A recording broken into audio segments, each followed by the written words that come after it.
আসসালামু আলাইকুম ওয়া রাহমাতুল্লাহি ওয়া বারাকাতুহু। প্রিয় বন্ধুরা, কেমন আছেন? আশা করি সকলেই ভালো আছেন এবং সুস্থ আছেন। আপনারা অনেকেই আমার ইউটিউব চ্যানেলের নিউজের আশায় বা অপেক্ষায় থাকেন। তো আজকে একটি গুড নিউজ আপনাদের জন্য নিয়ে আসলাম।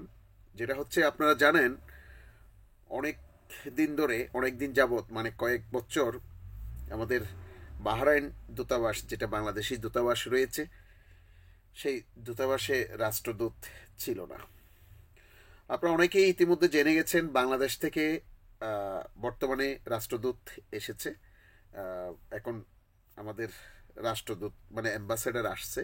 তো আজকে আপনারা জানেন কিনা জানি না, বাহরাইনের যেই কিং অফ বাহরাইন মানে কিং হামাদ, হামাদ বিন ইসা আল খলিফা আহ, সাথে আমাদের যে রাষ্ট্রদূত এসেছেন, উনি সাক্ষাৎকার সাক্ষাৎকার করেছেন।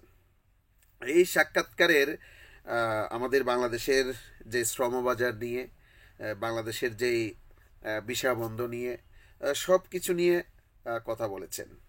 তো ইনশাল্লাহ আশা করতেছি আমরা ভালো কিছু আসবে হয়তো। আহ, আপনারাও দোয়া করবেন যেন আমাদের শ্রমবাজার, যে ভিসা বন্ধ ব্যাপার, ফ্যামিলি ভিসা, ট্যুরিস্ট বা ওয়ার্ক পারমিট, যে কোনো একটা অন্তত আমাদের ফ্যামিলি ভিসাটা হলেও যদি খুলে দেয়, তাহলে আমাদের প্রবাসীদের জন্য অনেক উপকার হবে।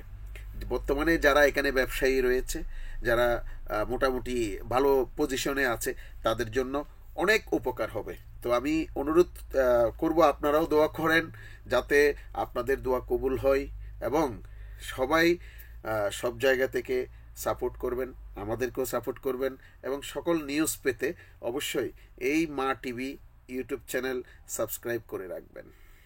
সকলকে ভালো রাখুক, সুস্থ রাখুক। আল্লাহ হাফেজ। আসসালামু আলাইকুম ওয়া রাহমাতুল্লাহি ওয়া বারাকাতুহু।